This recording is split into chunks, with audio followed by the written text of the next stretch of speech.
శాసన మండలి సభ్యులు, వివిధ కార్పొరేషన్ చైర్మన్లు కూడా అత్యంత ప్రతిష్టాత్మకంగా చేపట్టినటువంటి తిరుపతిలో బీసీ సదస్సు కార్యక్రమానికి ఇచ్చేస్తున్నారు.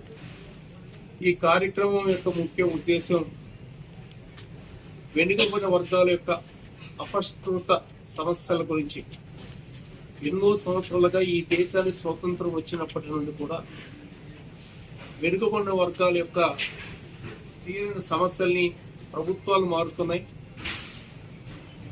అనేక పార్టీలు ప్రభుత్వాలు కేంద్రంలో రాష్ట్రంలో ఏర్పడుతున్నప్పటికీ ఈ దేశంలో కాశ్మీర్ నుండి కన్యాకుమారి వరకు ఉన్నటువంటి 60% పైగా ఉన్న బీసీ జనాభా విషయంలో నిర్లక్ష్య ధోరణి అవలంబిస్తున్న సందర్భంలో హక్కుల సాధన కోసం ఈ జాతీయ బీసీ సంక్షేమ సంఘం సదస్సు తిరుపతిలో ఏర్పాటు చేస్తున్నాం. అందులో ముఖ్యంగా ఏదైతే కేంద్ర ప్రభుత్వం దేశవ్యాప్తంగా 1వ తారీఖు నుండి ఈ రోజు నుండి జనాభా లెక్కల సేకరణ కార్యక్రమం చేపట్టారు. మేము మొదటి నుండి కూడా బీసీ సంక్షేమ సంఘం తరఫున డిమాండ్ చేస్తున్నాం. ఈ భారతదేశంలో కుక్కలకు లెక్కలు ఉన్నాయి, నక్కలకు లెక్కలు ఉన్నాయి, పులులు ఎన్ని ఉన్నాయో లెక్కలు ఉన్నాయి, సింహాలకు లెక్కలు ఉన్నాయి.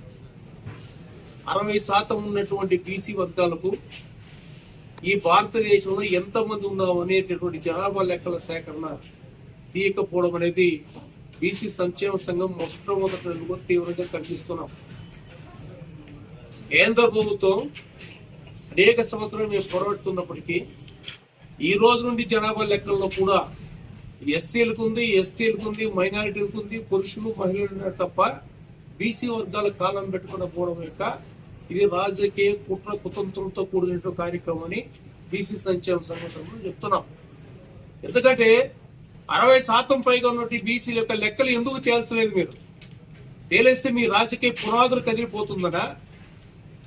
దానికి కారణం ఏంది? మీ కుట్ర ఏందని బీసీ సంక్షేమ సంఘం తరఫున సూటిగా ప్రశ్నిస్తున్నాం. ఈరోజు బీసీ ప్రధానమంత్రిని చెప్పుకునే నరేంద్ర మోడీ ఈరోజు బీసీ జనాభా లెక్కను బీసీ వర్గానికి సంబంధించిన ప్రధానమంత్రి ఉండి కూడా ఈ దేశంలో బీసీల యొక్క జనాభా లెక్కల సేకరణలో ఎందుకు జాప్యం వహిస్తున్నారు? ఎందుకు మీరు ఆ బీసీ జనాభా లెక్కల కాలాన్ని ఎందుకు పెట్టలేదని మేము డిమాండ్ చేస్తున్నాం. నిన్న మొన్న కూడా ఢిల్లీలో ఆర్ కృష్ణ నేతృత్వంలో ఒక సెమినార్ కార్యక్రమం చేపట్టడం జరిగింది. అందుకు ఉమ్మడి ఆంధ్ర రాష్ట్రంలో 16 మంది పార్లమెంటు సభ్యులు కూడా ఏకైక నినాదంతో డిమాండ్ చేశారు. నిన్న జంతర్ మంతర్ దగ్గర కూడా ధర్నా జరిగింది నిన్నటి రోజు. అయినా కేంద్ర ప్రభుత్వం ఇప్పటికైనా కళ్ళు తెరవాలి. 1వ తారీఖు నుండి మళ్ళీ 16వ తేదీకి మీరు పోస్ట్పోన్ చేశారు కాబట్టి ఖచ్చితంగా జనాభా లెక్కల్లో బీసీల యొక్క జనాభా ఏందని తేల్చాలా. 60% పైగా ఉన్న బీసీలు మా జనాభా ఎంత, మా వాటా ఎంత అడుగుతున్నాం. ఈరోజు శ్రామిక వర్గాలకు సంబంధించిన బీసీ వర్గాలు, శ్రమ దోపిడీకి గురవుతున్న బీసీ వర్గాలు, బీసీ వర్గాల యొక్క సంక్షేమ అభివృద్ధి కార్యక్రమాలు ఈ కేంద్ర ప్రభుత్వం ఎందుకు నిర్లక్ష్యం వహిస్తూ మేము ప్రశ్నిస్తున్నాం. ఈరోజు అన్ని వర్గాలకు మంత్రిత్వ శాఖలు ఉన్నాయి.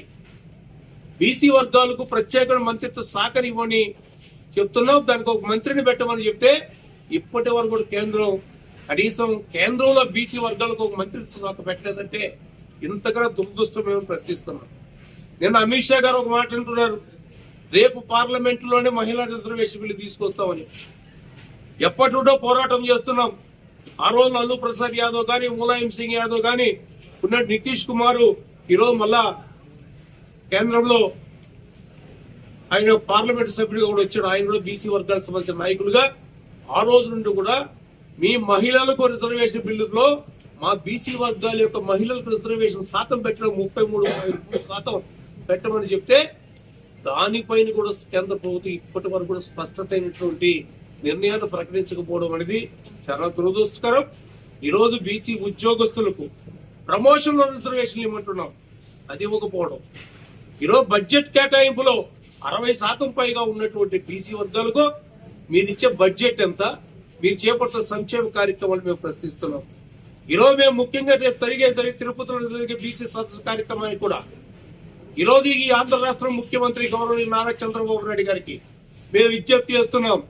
ఈరోజు కేంద్ర ప్రభుత్వంలో వీరి క్రియాశీల పాత్ర పోషిస్తున్నారు. మా కూటమి ఎన్డీఏ కూటమిలో ఉన్నటువంటి భాగస్వామ్య పక్షులు మీరు కేంద్రంపై ఒత్తిడి తీసుకోవాల్సిన అవసరం ఉందని గౌరవ ముఖ్యమంత్రి గారికి మేము విజ్ఞప్తి చేస్తున్నాం. రాష్ట్ర ప్రభుత్వంలో అనేక సంక్షేమ కార్యక్రమాలు చేపట్టిన బాధ్యత ఉంది. ఈరోజు అన్ని కులాలు కూడా కార్పొరేషన్ ఏర్పాటు చేస్తున్నారు. కార్పొరేషన్ తగినటువంటి నిధులు కేటాయించాలని కూడా ముఖ్యమంత్రి గారికి మేము విజ్ఞప్తి చేస్తున్నాం. వాటితో కూడా అనేక సమస్యలతో కూడినటువంటి కార్యక్రమాన్ని రేపు 19వ తారీఖున తిరుపతిలో వేలాది మందిని సమీకరిస్తున్నాం. గ్రామాన్ని కూడా బీసీలను చైతన్యవంతం చేసే దిశలోనే ఈరోజు మదనపల్లి జిల్లా కేంద్రానికి కూడా రావడం జరిగింది. ఇక్కడ మా సహచర బీసీ ప్రతినిధులతో కూడా సమావేశాలు ఏర్పాటు చేసుకుని రోజు మధ్యాహ్నం వరకు చర్చించి భవిష్యత్ కార్యక్రమం 19వ తేదీ జరిగే బీసీ సదస్సుని జయప్రదం చేయడానికి కూడా సీనియర్ నాయకులుగా ఉన్నటువంటి మా రాష్ట్ర బాధ్యులుగా ఉన్నటువంటి మల్లిగా గారు కానీ, ఇంకా నాగయ్య గారు, ఇంకా ఉన్నటువంటి రామమూర్తి, ఇట్లా రమణ, ఇట్లా చాలా మంది ఉన్నారు. ఇక్కడ మా పొంగనూరు నియోజకవర్గం, పక్కన నియోజకవర్గాలు, మదనపల్లి జిల్లాకు సంబంధించిన నాయకులు ఇక్కడ వందలాది మంది తిరుపతికి తరలించేటువంటి కార్యక్రమంలో భాగంగానే ఇక్కడ మదనపల్లికి రావడం జరిగింది. ఈ కార్యక్రమాన్ని అందరూ కూడా జయప్రదం చేయాలని కూడా పత్రికా ముఖ్యంగా మా బీసీ కుటుంబ సభ్యులకు అందరూ కూడా విజ్ఞప్తి చేస్తున్నాం. రేపు 19వ తేదీ జరిగే కార్యక్రమాన్ని బాధ్యత కలిగిన మంత్రులు, బీసీ మంత్రులు, బీసీ పార్లమెంట్ సభ్యులు అందరూ కూడా వస్తున్నారు. ఇది కేంద్ర రాష్ట్ర ప్రభుత్వాలపైన ఒత్తిడి తీసుకురావడానికి ఈ సదస్సు దోహదపడుతున్నటువంటి మంచి ఉద్దేశంతో ఏర్పరిచిన కార్యక్రమం. ఇది రాజకీయ పార్టీలకు అతీతంగా ఏర్పాటు చేస్తున్న కార్యక్రమం. అన్ని రాజకీయ పార్టీల బీసీ వర్గాలందరూ కూడా సంఘటితంగా మనం విజృంభిస్తే తప్ప భావితరాలకు, మన బిడ్డలకు అన్ని సంక్షేమ అభివృద్ధి కార్యక్రమాలు భవిష్యత్తు ఏర్పాటు కావాలనుకుంటే అందరూ కలిసికట్టుగా సంఘటితంగా రేపు జరిగే బీసీ సదస్సుని జయప్రదం చేయాలని, విజయవంతం చేయాలని కూడా మదనపల్లి జిల్లాలో ఉన్నటువంటి బీసీ వర్గాలకు అందరికీ కూడా పిలుపునిస్తూ విజ్ఞప్తి చేస్తూ సెలవు తీసుకుంటాం.